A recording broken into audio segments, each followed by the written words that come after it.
Hello, everybody. This is Jeff Hausman. I am the Executive Director of the Jesuit Virtual Learning Academy, soon to be a Rupe Virtual, and I am just so pleased that you've chosen to join us today for this presentation. This is the second of a three-part series on the holistic approach to school safety, a really important topic that I know a lot of schools are struggling with, and we're glad to have such a great group of folks with us today to share some important information that they've been involved in over many years of experience in our schools. This particular session is called Care and Caution, and I'll let them kind of talk more about that as we move through. My role is pretty simple today. I'm going to take us through some prayer. I am going to introduce my colleague, Carol Kelly, who is the person who really put this together along with Steve Morrill, and I'm going to take it my turn real quick just to say thank you to those two.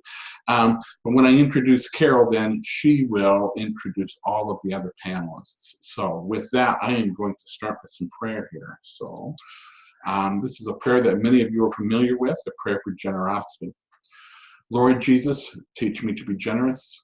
Teach me to serve you as you deserve, to give and not to count the cost, to fight and not to heed the wounds, to toil and not to seek for rest, to labor and not to seek reward, except that of knowing that I do your will. Amen. Amen. All right, so before we get started, just want to do a little bit of a contextualization for you and talk a little bit about what's going to happen today. So the first thing is just so you know, in terms of the way JVLA Rupe Virtual is set up to do professional development, we do a whole series of different types of coursework and professional development opportunities.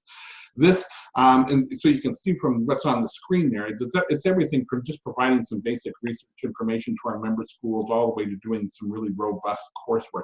This falls more toward the left side in terms of the presentation and webinar side of things, which really is meant to be just an introduction of concepts for you. As you move further to the right, it gets more intense and with the expectations rising, right? Where we really want our people who participate in our programming to actually complete something. It's a part of the experience. This is just an information gathering session. So hopefully you'll gain a lot of information today and you can choose to do with it what you will. So with that, the program format and instructions, okay, is pretty simple. With as many people as so there were more than 50 people who registered for this today, so we can't obviously have all microphones and all video on. So what we've done is obviously turn microphones and videos off, except for the presenters. There'll be a presentation, a formal presentation of such. There'll be a period for Q&A, and we'll kind of move through the presentation that way. You'll know when to participate. And when you do participate, there are two ways of participating. You can use the chat button, which you'll find on your screen, and it looks like this little fella here. Use the chat button to chat, and use the Q&A button to ask questions. Pretty simple, right? But it really is kind of important to use the Q&A button to ask questions because we monitor that and we kind of organize questions accordingly. So please do use that. I'm not sure if there's going to be any polls today, but if a poll does come up, it'll pop up on your screen and you'll know when to participate. So with that, once again, a reminder, this is the second of a three-part series. The first part has been recorded. If you didn't happen to hit the first one, and you're interested in getting the recording, we will send that at the end of this presentation. We'll send links to both recordings for the first one as well as this one, okay? So with that, I'm going to, my job's done for the day, so I'm going to turn it over to Carol Kelly and have her do the other introductions. Great. Thank you so much, Jeff, and welcome to everyone for joining us. I'm going to introduce our panelists, and we're very excited to have them today. I know that they bring with them a wealth of insights. First, I'd like to introduce Karen Parise. She's a licensed professional counselor at Brophy College Preparatory School. For the past 18 years, Karen has influenced and inspired many students to make their dreams come true and has provided therapeutic counseling to help students through all aspects of this critical period in their lives. Karen earned a Bachelor of Science in Nursing from the Medical University of South Carolina, followed by a 20-year career in nursing in intensive care, cardiology, and neonatology. She holds a Master of Counseling from the University of Phoenix, and she's a licensed professional counselor in the state of Arizona. She's been the licensed therapist at Brophy College Prep from 2000 to the present. Karen's been married for 34 years, and she's the mother of 3 daughters, all of whom graduated from Jesuit colleges. She's also an advanced level yoga instructor at the 500-hour level of training and a cross-country coach. We really welcome the insights that Karen's going to share with us. Next, I'd like to introduce Kevin Kaminsky.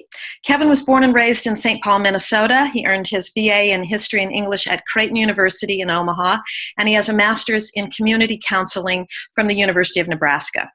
In 2001, he entered private practice with a focus on adolescents and adults with co-occurring disorders. He was one of the co-founders and the clinical director of a private practice and co-occurring residential treatment program for adults.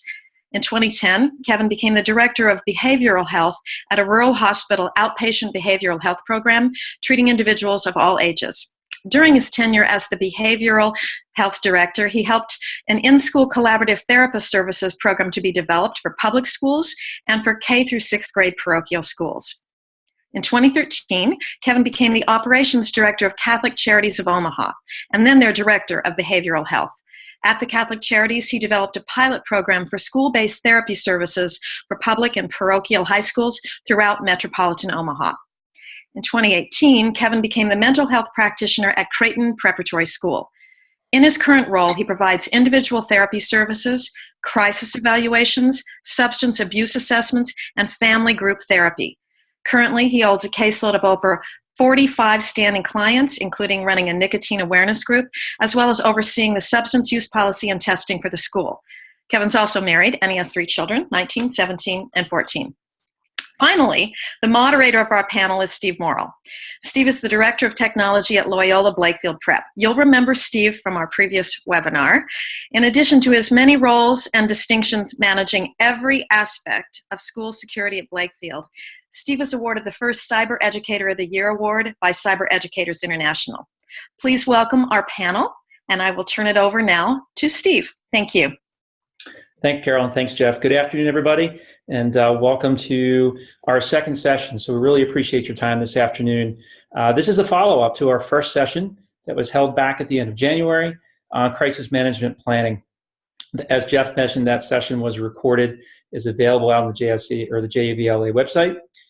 In that session, we talked about components to make up crisis management planning, who should be on that team, how policy should be crafted, how to keep the physical security of everyone on our campuses at the front of our minds. During that session, one of the topics that came up was how to keep, different parts of our community and how to keep them safe, not just physically, but how to deal with other issues that come up. And as you heard Carol introduce, we have a fantastic panel today that can help us with just that thing that we need to do. So I think one of the strengths of our schools, one of the things that we'd like to talk about a lot is the care of the entire person. And given the current state of affairs in today's world, we all have a lot of concerns about some of the folks that we interact with on a daily basis. One of the reasons I'm excited to moderate this panel, I'm a strong believer that the mental health and awareness of all of our constituents on the campus is a critical part of any modern day crisis management plan. So today I have the pleasure of moderating this panel as we address those needs. And we can look at how to identify things, who may need assistance, and especially the resources that are out there that we can connect people to. The panel today has a tremendous amount of experience that can lead us towards some of those resources. So I'm thrilled to be able to have Karen and Kevin join us today to walk through this. They all have the backgrounds to do this. There were some questions that were submitted beforehand, so thank you for those. Today is going to be as interactive as possible given our format. So as Jeff mentioned, please use those QA buttons, throw questions out there. Today is a day to get your questions answered, look for advice, share happenings. Those types of things are what we want to be able to get at over the course of the next hour. I know Carol's going to be in background helping us with those questions as well, so she'll pop back from time to time. So I'm going to do a quick screen share here to bring up, not a lot of slides today, but we do have some resources from our presenters to be able to get us in the right frame of mind here. So let me get those up and running. So again, this is our second one. And Karen, I think we're going to start with you today. So I know you've got some some scenarios to walk us through, some food for thought, how we should approach this, how it meshes in with a crisis management plan. You've shared with us a tremendous amount of resources. When you're ready for those, just let me know. I'll get those up to the screen and we can go through it. So just a quick reminder, Karen, just unmute yourself and we'll take it from there. Okay. So I am here and I'm going to talk about the crisis management plan first of all. I'm not sure if we have that up on the screen. When we do crisis management here, we have an evacuation policy where an alarm is sounded. All of the teachers are instructed to close all windows, all blinds, no talking, escorted out of the building as soon as possible. Those things are practiced many times in advance. We also close all doors and lock all doors and windows, turn off lights, and keep everything quiet, like I said. So we have several places off campus where we go, in front of the school, the side of the school, and again, these routes are all planned in advance. And we do not return to classes until the alarm has sounded that the emergency has ended. We haven't had to use that for a real crisis, but we have been in lockdown quite a few times. I'm sure that happens at many Jesuit schools. We're in the middle of the city, so we have to make sure that we have the lockdown policy down.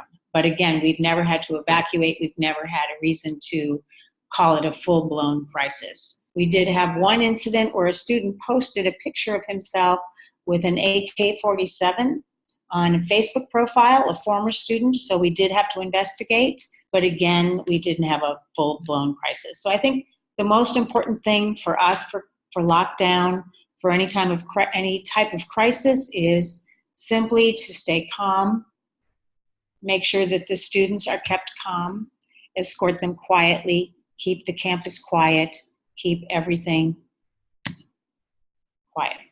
That is the key word. And I think that's it for that. Fantastic, thank you. So what resource would you like next, Carol, or Karen, and I can pull that up? I think the next one I'd like to do is the suicide contagion. And I'm not sure about the other Jesuit schools, but we've had a huge increase in the number of suicidal threats. I had 6 students hospitalized last semester, and that seems to be a trend. So the thing that I worry about, now obviously I worry about the students, and they have been, the students were all assessed and hospitalized and able to return to school. But the thing that is the most concerning is the contagion factor. It seems as if the students hear about an incident, a threat of suicide, it oftentimes triggers other responses by other students who might be dealing with some anxiety or depression that they haven't brought to the forefront. So that is something that we're very aware of. And the vulnerable youth would be those students who have witnessed a suicide before, have experienced that with a friend, have experienced a death, who have had a preoccupation with morbid thoughts. So we watch for students who might be at risk. And luckily, I know most of those kids by now. I've been here a long time, so the teachers and I have a good relationship, and they're kind of on my radar. I'm sure they are for Kevin as well. But the suicide is on the rise. It's very, very frightening, but I think we do a good job of keeping that contagion factor down and getting the care that's needed, and watching for the emotional symptoms that would warn us. So Karen, a quick question on that. For schools that maybe don't have resources like our schools do, how do faculty, staff, administrators, school personnel, how do they identify these students and either bring them to your attention or talk to someone who can evaluate, is this an issue? Should this person be looked at? How do they get to your radar? Okay, they get to my radar, and we have a really good system between the teachers and the therapists, and even the college counselors as well. We look for students who are isolating, who are they may be poorly groomed, they may have a downcast look, they They may look as if they've been abusing substances. Sometimes we see that. Just a change in behavior. And of course, that's very difficult with teenagers because their behavior changes all the time and at a rapid fire pace, unfortunately. But when we see a pattern, and that's what we teach the teachers to watch out for. How are they groomed? Are they late to school? Are they isolating? Are they staying home? We've had a lot of kids that we have had a difficult time getting kids to school. It's almost like the anxiety has really peaked. And so school avoidance is becoming a huge thing. So we watch for that as well. And we also pay attention to what the students tell us, because they're often the first line telling us that a student has posted something that is self-destructive. Excellent, thank you. Very good. And you had shared a couple of different resources with us. Do you want to bring up that second one, or do you want me to bring the second one up? Yes, we were talking about grief. So yes. That's the next one. We've had a grief group here on campus for the last, I would say, 15 years, which has been very, very, very helpful. And we communicate with the teachers when anyone has lost someone. In fact, I was working with a student earlier today whose brother died suddenly in a car accident, tragically. So those students, they typically haven't experienced grief until they're in high school. That's fairly standard. So what we watch for, let me back up a little bit. They don't know how to process it well. They might be angry. They might withdraw. They might, again, isolate, all of the signs of depression that you would think of until they have a chance to talk with someone about it. They may be in shock and disbelief. So what we do is try to inform the teachers of what the incident was, have them watch out for the student, watch for those signs of disbelief, disconnecting, anger, and then refer them to us. And we also refer them to outside sources. We are blessed in Phoenix to have a program called New Song, which counsels not only the students but their families. And the kids are separated from their parents and they're in age-appropriate groups. And that's the model we use for our grief group at Brophy, which has been incredibly helpful because the kids don't feel alone and they feel supported. Fantastic. And Karen, can you talk a little bit about how what you do is interfaced to your school's crisis management plan? So you mentioned a death of a student on campus. Can you kind of talk about how that gets integrated and how you work with your administration? Absolutely. So for example, when we had the student who posted the AK-47, my first job was to notify the principal and the dean, and then we got security on board, and then the dean takes over and puts the crisis management plan in place. Excellent. Thank you. Thank you very much. And Carol, I don't mean to jump in here, but I saw a couple of things come in. I can't see them while I'm shared, but I figured I'd check in with you before we get too far, just to see what had come in. Yes, what I was posting while Karen was speaking about the suicide, recognizing signs of suicide, I just took a couple of notes from some of the documents that Karen had regarding that anyone can have, and it'll be part of the presentation, listing signs of anxiety and signs of depression, just so as people are processing some of the information, they'll have that. It's up there on their chat screen, so if anyone has questions about that as well, they could certainly bring it up. Fantastic. Thank you. Thanks, Steve. Mm-hmm. All right, so I have some other questions, but I want to bring Kevin into the mix as well. And I know Kevin has some resources to share as well. So then I think having both of you kind of give some context about what you do is fantastic, which is going to generate a lot of other conversations. So Kevin, if you would kind of, Carol gave us a great introduction. You have a fantastic career, some of the things you've done. Talk to us about kind of how things work where you are, how you got involved in this, how you're helping students. And, clearly, this is a need in our schools. What are you doing to address it, and what should we be doing? Sure. Thank you very much for having me. First off, if you can pull up that third document that we have, yeah, down there, that one. What you see here is an excerpt from our faculty handbook. And so we've had this issue arise since I've been here, since the semester started in August, is just as was indicated by Karen. Oddly enough, in our first semester, in a less than a 10-day period, I had to make 6 referrals to our adolescent emergency room for evaluation. 2 of those ended up with final hospitalizations for students because of their suicidality, their suicidal thinking, and their inability to stay safe. I assessed them while they were at school, and part of how that occurred is with the document you see in front of you. It's in draft form because, oddly enough, 2 Fridays ago we had an in-service where I did a presentation on depression and anxiety, and then a second presentation on suicidality and warnings of suicide.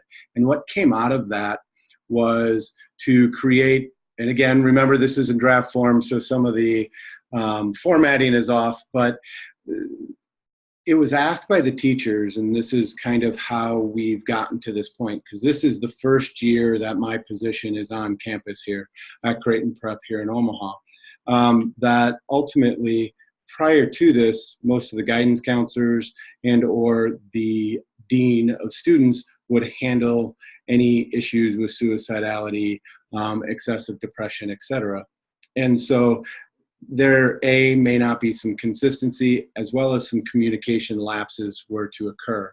So as I said, within the first semester of this year, we had 6 kids within a 10-day period in which I referred to the emergency room for further evaluation after I had evaluated them, with 2 hospitalizations. And then came the communication plan as to how to go about doing that. And on the left-hand side of this first page, it gives you an excerpt from our faculty handbook as to how this comes to be. Oddly enough, 5 out of the 6 referrals were made by the students themselves. It wasn't made by a parent, it was made by them. And what we found out is just by having a mental health practitioner on site, that actually increase the likelihood that students would actually use it, especially in crisis situations. And so that's kind of how that left-hand side of the current screen works, is that if there's an identified student, I will be part of that evaluation process, and then we'll communicate it down the line to the most appropriate people. But we try to keep it as confidential as possible. And so that's one part of how we are mitigating the crisis within our school. Unfortunately, in the last 2 years with our current senior class, when they were sophomores, we lost a student. And then just this year in January, we lost another student to suicide. Unfortunately for the student that was here this past January, there were no warning signs that we were made aware of. The family indicated that there were no warning signs per se that we would have seen, and that it was more of an impulsive decision. So no matter how much we want to be involved and try to mitigate any major life-altering and significant events in our students' lives, we can't, or we're not always able to do that no matter how many resources that we put out there. But from that, like I said, 2 weeks ago, we had a training in which I did on suicide, anxiety, as well as depression. And from that morphed what you see in front of you in draft form. What will happen with this document, you can scroll down. If you scroll down, what you'll see, again, sorry for the formatting issue, but what you see here is when you fold these pieces in half, you'll get a double-sided document, half the size, so it won't be a full page, but we're going to then laminate them and then put them on a key ring, basically, so that each staff member, each faculty member and staff member that has direct contact with students will kind of have this resource guide right available with them, so that not only are they asking questions, know our policies so we don't leave a student who's at risk alone or leave them without options. We're also giving them ways to at least talk to our kids on a day-to-day basis if need be, or look for signs that they may be able to catch within class, within the academic setting. Because as I told our teachers, we spend more time with our students than their parents do in a full school year. And so with that, we have more opportunity to maybe see some changes, as well as be an intervention. And so that's why we put this together. It was a question and ask from multiples of our teachers. And so it was really kind of a no-brainer, very simple to put together. And that's what we have here, is that document. And if you want it, I would just ask that you take our students with mental health concerns excerpt out of it and put your own in, or if you adopt ours, then I think it's pretty much free reign. But ultimately, this document is not proprietary to me. And ultimately, you can use this at any time. You can take it, you can change it, you can use it for whatever you want. But it's for you to use and to change to what you might want, if that's something that anybody would want to use. So it's free to you. And included also, if you go back to the top, is the Columbia Suicide Severity Rating Scale. Very basic scale. You're just asking yes and no questions. And basically it gives you that template as not to be afraid to make that referral. Ask a difficult question. As in my trainings, it's part of my crisis management when it comes to suicide, or at least assessing for risk of suicide, self-harm, depression and anxiety, is that in a group setting, in a training session, I always ask my teachers to turn to the next person, or my attendees to turn to the next person and ask them if they want to take their own life, if they are having feelings of taking their own life, or something along those lines. Because I want them to see what it takes to ask that question. And if you really are concerned, it's not as hard a question as we would like. So again, another resource for you. Go ahead and use it, steal it, whatever you want to do. I'm more than happy to share that. Kevin, thank you. That is a fantastic resource, and I appreciate you sharing that. And it's I have a lot of admiration for what you and Karen do. To be able to assist those students and be able to find what's going on. It's interesting. So you arrived on campus, your position arrived on campus this academic year? Is yes, that? Just okay. One is when I started. So yeah. Okay. So walk us through. So for a school that's considering, after today's session and after maybe some issues on their campus, walk us through what that process looked like for how you were onboarded. Was it an idea you had? Was it something the Board of Trustees came up with the school? Was it administration? If a school has no resources today and they want to bring someone in and to start this process, where should they start? Well, how I would say that maybe you get to this point is that you show value in having a mental health practitioner on campus. And how you can do that is probably, I think, the most affordable way, if we're going to look at finances, as well as to test those waters to see how significant the need might be, is how I think, and it sounds self-serving, but it really met the need, and it cut all costs for any school that I worked with in the past. And that is, find a practitioner who is able to either, you can work through a grant. We have great beneficiaries in which they donated my services, so I'm a granted position. And so when I show value, it increases my stock. But to begin, I would find a practitioner out there. Like I said, in my past life, right about a year ago, I was in 10 schools within the Omaha Metro, 3 high schools and 7 grade schools. And I went in we wrote a grant for that, and we covered our costs. Yes, we provided them at a reduced rate, but ultimately it was a pilot program. We were able to budget to it, and I went into all 10 of those schools on a weekly basis, with one school every other week. And so that's how we know that it worked. You can contract with an individual therapist or an organization if your city or community has Catholic Charities. That usually works pretty well. That's how we did it this last time. Last year, I was employed at Catholic Charities, and we had been working on that for about 3 years. And we finally got buy-in from a number of the high schools, and then also the parochial schools. Oddly enough, what I would say is what I think shocked most people is that the schools that actually were the first to jump on board last year were the schools you wouldn't have thought. They were higher socioeconomics. One of the high schools was definitely not seen as one of the schools that would jump on. So again, if you know you have a need, it may not be as grand as I have right now with 48 plus students. It is, but if you're helping 10 students, that's the best way to do it, is probably go through a private practitioner.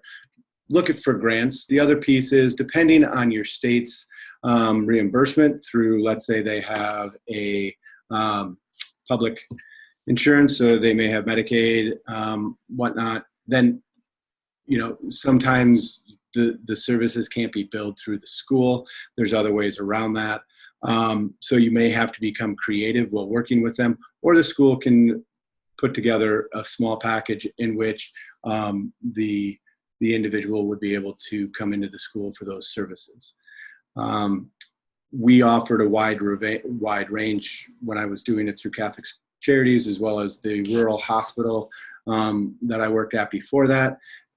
But ultimately, right now, as it stands, just in the 8 months that I've been here, 6 months that I've been here, we offer a wide array of services that are all covered by my position.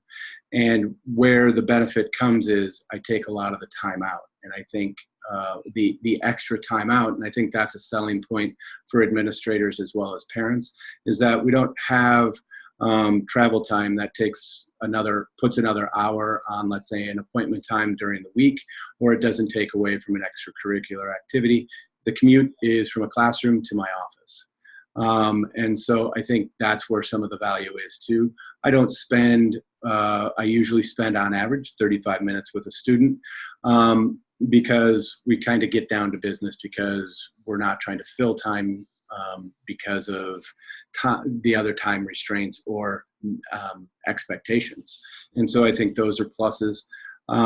Another plus is that, oddly enough, just like my clients that were in crisis, the majority of my caseload is self-referred.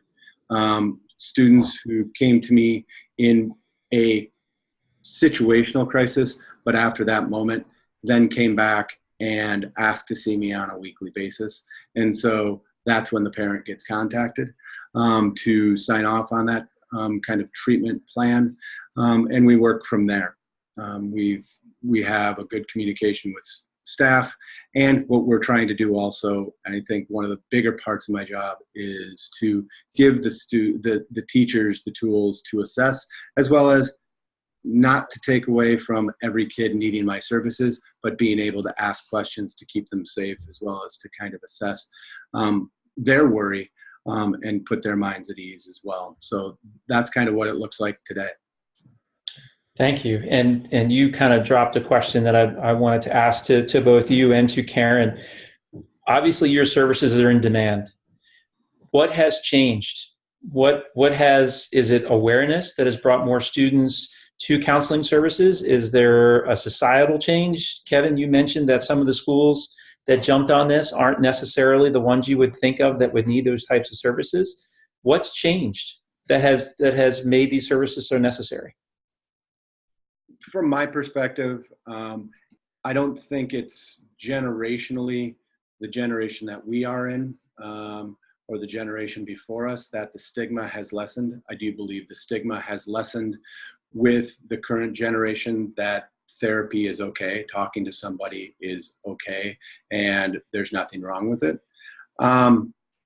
I often say that this current generation has a badge of honor almost when they have a therapist, and I don't mean that in a backhanded compliment. It's that, yeah, I have somebody to help me if I need it. But most often, what my clients are talking about are day-to-day things that the world is really kind of too busy to talk about at home, maybe, or they don't want to talk to a friend about it, and they want to talk to somebody who is able to give them some deeper insights. And so I think that's a lot of it. I think ultimately it is a kind of maybe a catch-all. Does technology have a lot to play in this? Probably, to a certain extent, from acceptance to access to other people.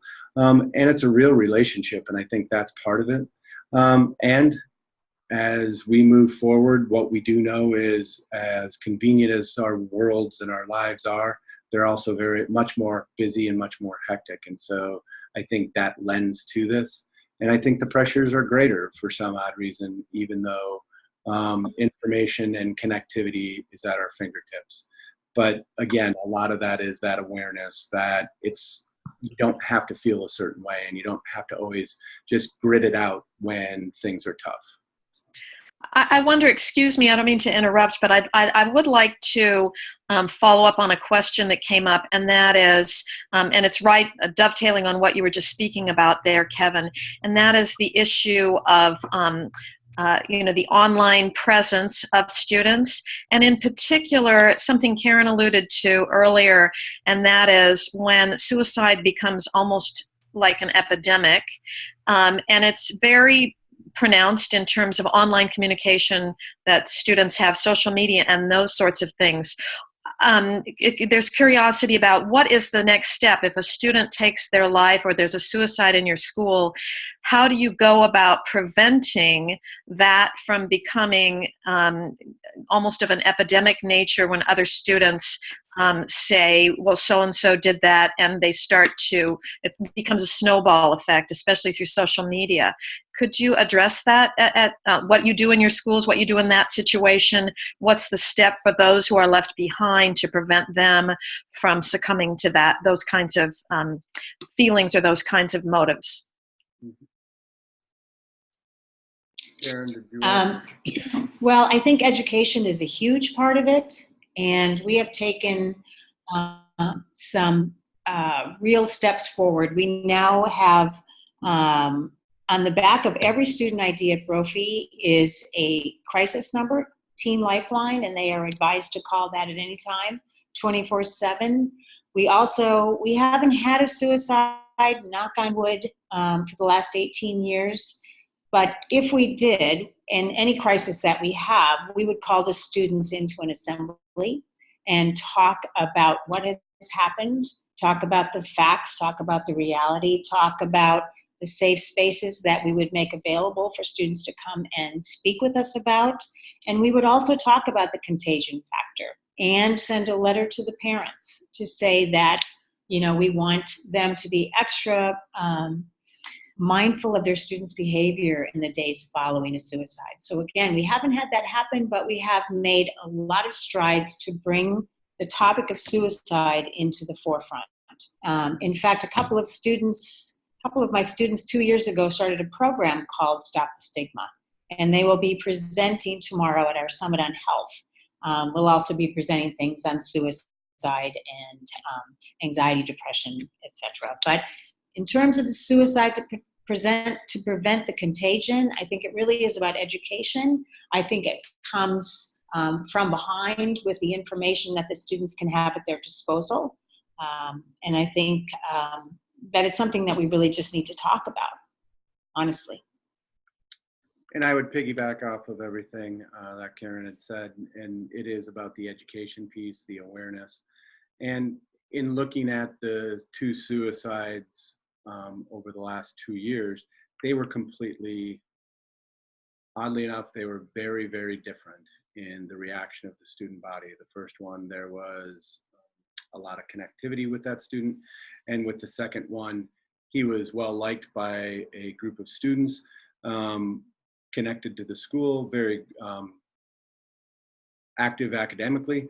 However, it didn't have the ripple effect as we would consider as the first. And what I think also we have a luxury, especially in the schools that we are providing services in, is that we have the faith, and that, amazingly enough, in light of the suicide that I was here for, is that that's what a lot of individuals who are close to this student hearken to, is that it's wrong. I can't ever see myself doing this. And you know, the challenge then is, I think we have to be cautious to say, okay, a kid says that, but at the same time, reinforcing that faith piece that that will help us, help the students, and they're gravitating to it during times of crisis. So that's a great coping skill. But I think the disconnect, and I guess maybe going back, the disconnect is a majority of our students also feel that if they have doomed thinking, or they have negative thoughts, suicidal thoughts even, that it must mean that they have to act on it. And so that education, that a self-harming thought doesn't mean that you have to follow through with it. And putting in, really working on coping skills, working on those supportive networks is key. And that's why educating the staff is ultimately the most important. And when I say staff, where I see our need is, our next step is to work more closely with our staff that is in charge of our students who do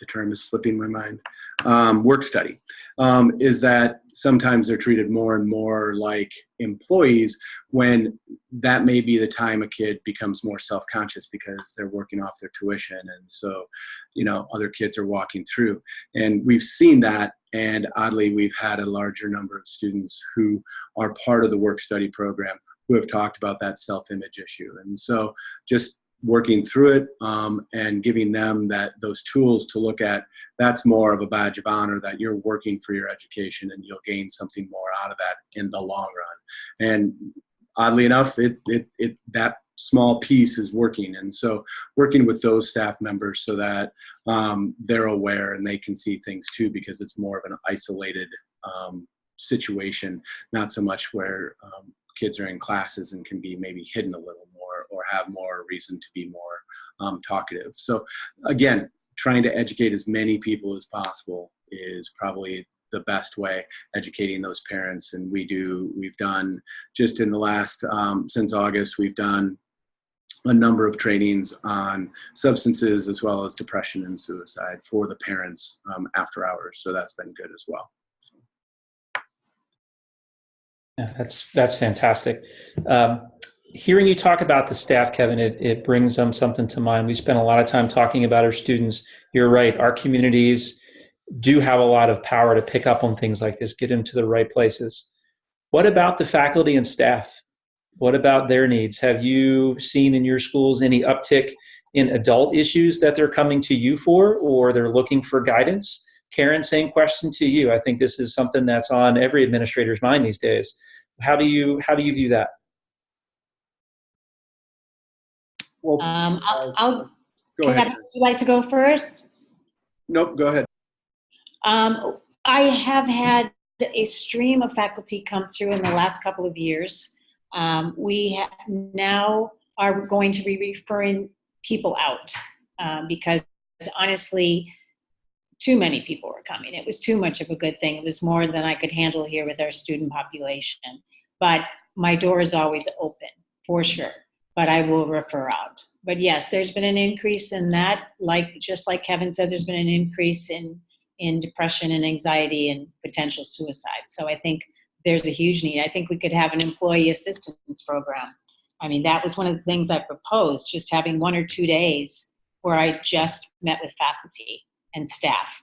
But I'm just too busy. I mean, I meet with students like Kevin does every 30 minutes, and I'm full.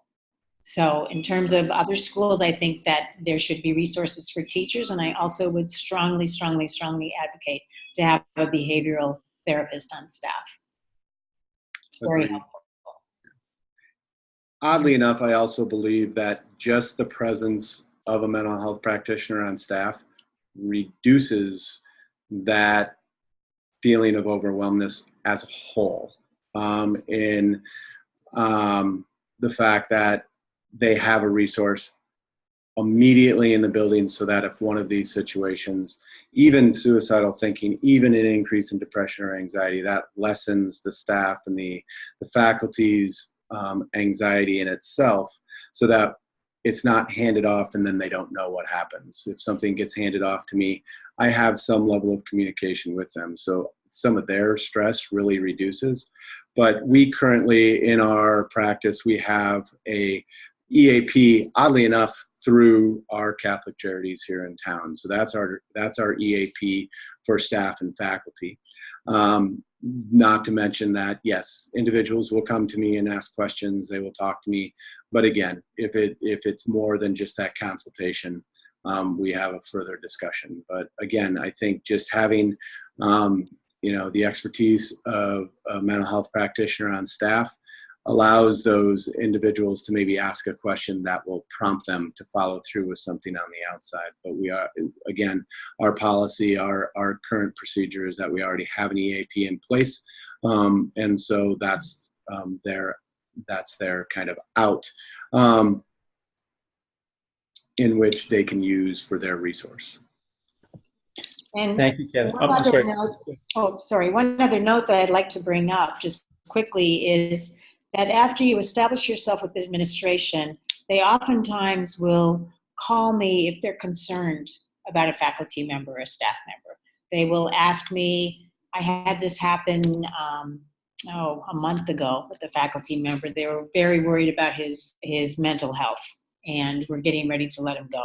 And they wanted guidance, and I was able to set up a network to kind of walk him through with the least amount of anxiety and stress as possible. So they're good conversations to have, and I'm sure you have that relationship with your administration as well, Kevin, given your resume. I'm going to jump in if I may, Steve. I have a couple of questions that were posed when people registered, and we have an ongoing question. You can see it here on your chat screen. Why don't we go ahead and start with that question first, from Andrea asking, as she describes the situation that a sibling noticed something in a diary that indicated suicidal ideation. She wonders what we can do for siblings, friends, or family of people who are thinking about suicide. This is sort of third person, and your student isn't coming to you one-on-one, but they know about someone else. That's an important question. What kind of privacy issues arise? What can you do in the interim? You don't want to leave the situation hanging.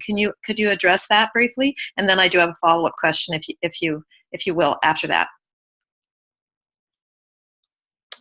The way that I address any second or third party is that I do take it as something that absolutely needs to be followed up on if I know who that person is. So I had an incident where a student contacted me.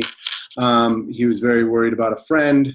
I asked to meet with the person who had contacted me, and I talked to them, and I also asked the question, does the person know that you know, or does the person know that you were going to contact me? And if they say no, then I find out a way that I will broach the subject with the individual if there's a credible threat that they would harm themselves if they're suicidal. Now, if it's a student outside of the building, because of my relationship with a number of the guidance counselors or dean of students or even other faculty members at different schools, I may contact that school and say, hey, we have this concern. Is there any way that you can follow up on it? The person who told me doesn't want to be involved, but they feel like there is something significant that's going on. and they'll follow up on it. Now, if it's a student of ours and there's a credible threat and that we believe that it's pretty significant, again, prior to Christmas, we had a student who, again, was in a texting communication with another individual. That individual felt like they basically sounded like, if you break up with me, I don't know, I'll probably want to die, is basically the crux of the text message. The parent of the girl who this was said to contacted me. I followed up with the parent and said, this is what happened. They are very concerned, and ultimately I need, I want to make sure the student is okay, because it was a weekend and I couldn't intervene with the student directly, and I wasn't going to leave it for the weekend. The parent was very grateful. The student even was very grateful, and they apologized to the girl that they didn't mean to put them in that position, et cetera, and it was handled pretty calmly. But that's how I handle it. Is I try to keep confidential as much as I possibly can. But if there is that credible threat, or there is that perceived threat that somebody's going to harm themselves or harm someone else, I'm going to intervene and kind of go from there. And I can't really add to that. I agree with everything that Kevin said. We have a good relationship with our sister school, Xavier. They do have another therapist there, and we work very well together and are constantly sharing ideas, keeping the confidentiality, but keeping the communication open. So very, very important. And I think one of the best adages and that I live by, and I keep telling my, I really hit home with, I have a nicotine awareness group, that I hit home with them that, you know what, if you have a friend that's in crisis, no matter what kind of crisis it is that you have to be honest with that person, and that confidentiality doesn't mean I'm going to keep a secret, and especially if that secret is harmful. And I also let my students know that the best way that they can look at suicidal thoughts or other concerns that they may have with their friends or classmates is that an angry friend is definitely better than a dead friend. And that's a pretty stark statement, but that's the reality. And we kind of live by that. And they know that I will do whatever it takes for them to be safe. And so if they get mad at me for a week, okay, we can talk that out and see where the miscommunication was. So. Clearly, this is generating the kind of difficult but important conversation that is exactly the kind of conversation that schools need to be having. Here's another question that perhaps all three of you could address. Certainly, Steve's had experience with this. Kevin and Karen can weigh in. A question posed during registration, which is, what are some of the signs that I can be on the lookout for when I observe students in common areas, as well as before and after school? And this question is specifically observing signs of students that may look like they are posing a danger to themselves or to others in a very violent sense. Everybody, unfortunately, doesn't want to entertain terrible thoughts, but how do you recognize a student in a school that looks like they may be coming back tomorrow or the next day and harming others? Are there signs that can be noted either in the hallways or after school?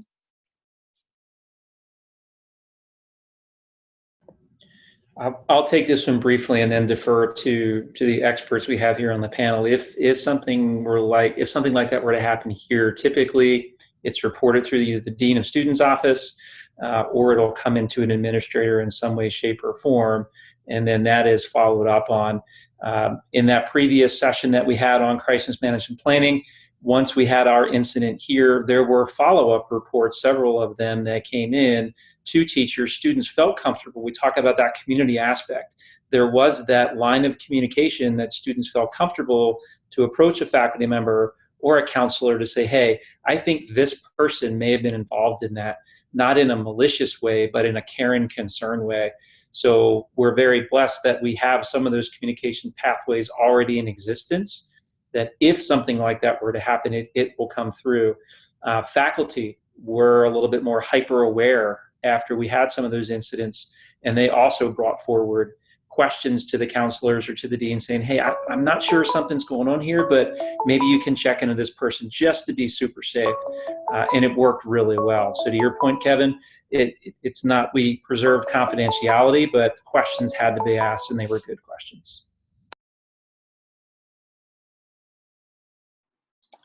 What I think I've seen most is that students and staff members are more readily willing to report the signs that they may have a concern with regards to violence towards the school or the general public, more so than they feel comfortable reporting a student who may be increasingly depressed.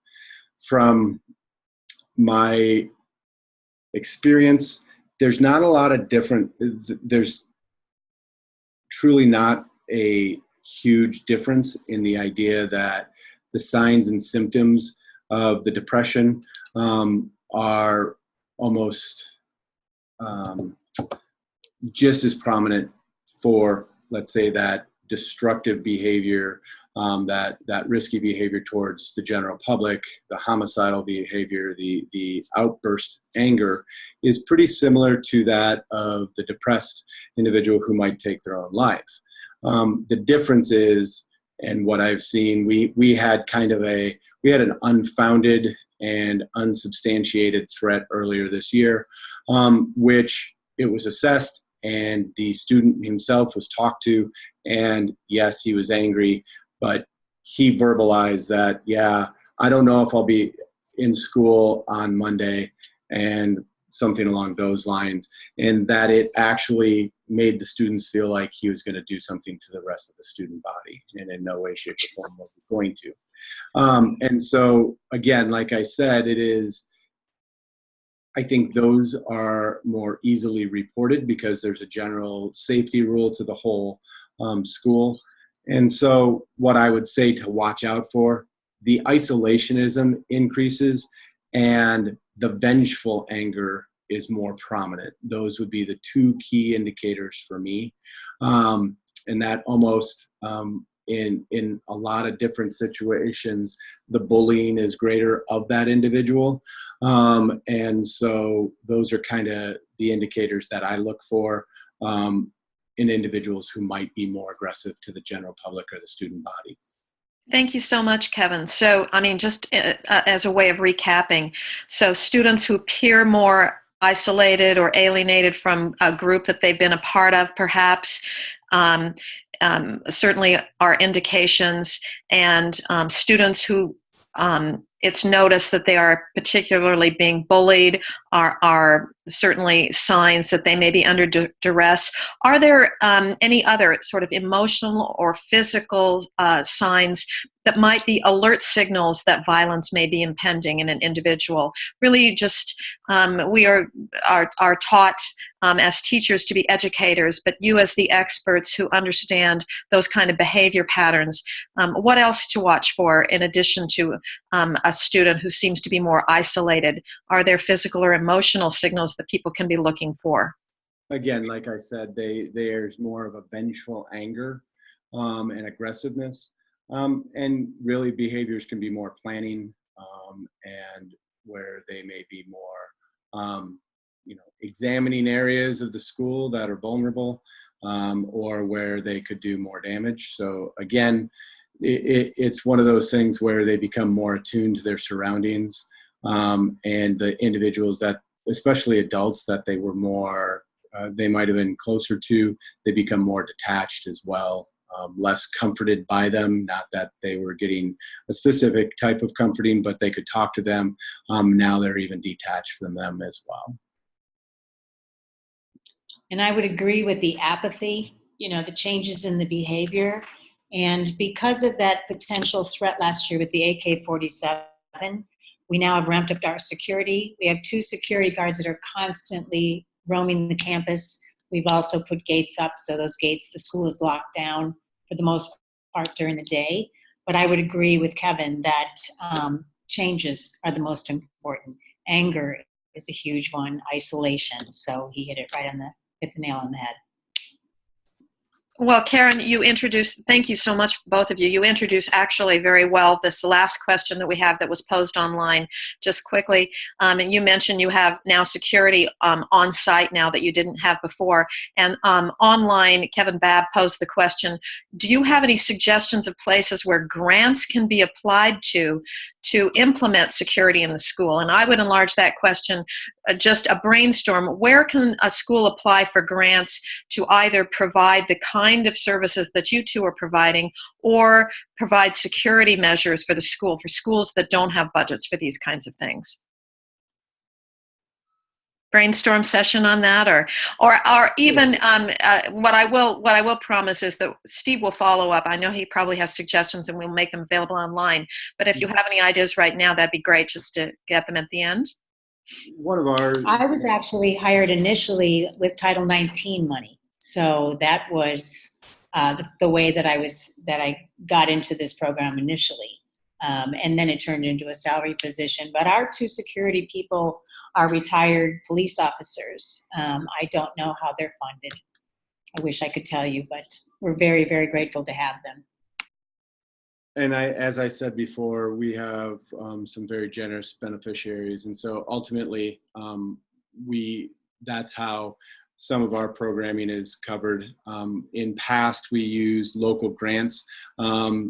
We have smaller organizations that would give up to $30,000 for initiatives for school safety, and mental health fell under that. And so when I was at Catholic Charities, that's how we got the grant there, was implementation of a mental health program to increase safety, decrease suicide, depression, and anxiety, is kind of how we worded it. So local foundations, so we're looking for smaller amounts. I know that we think that these are huge amounts, but as Karen had said, with retired police officers, they may not be looking for a large salary or hourly wage. And so ultimately a small or multiple small grants from local foundations can help. At Catholic Charities, we went through the United Way to fund in-school programming for therapy and substance abuse treatment. Some other things that you can use is even through fundraising directly for those programs. I think we would be pretty amazed how many parents want that. And so those are really the quick ways to do it. And again, with in-school resource officers, it can be a retired police officer who is really looking for something to do, help supplement their income, but aren't looking to break the bank. So I think those are some of the positives as well.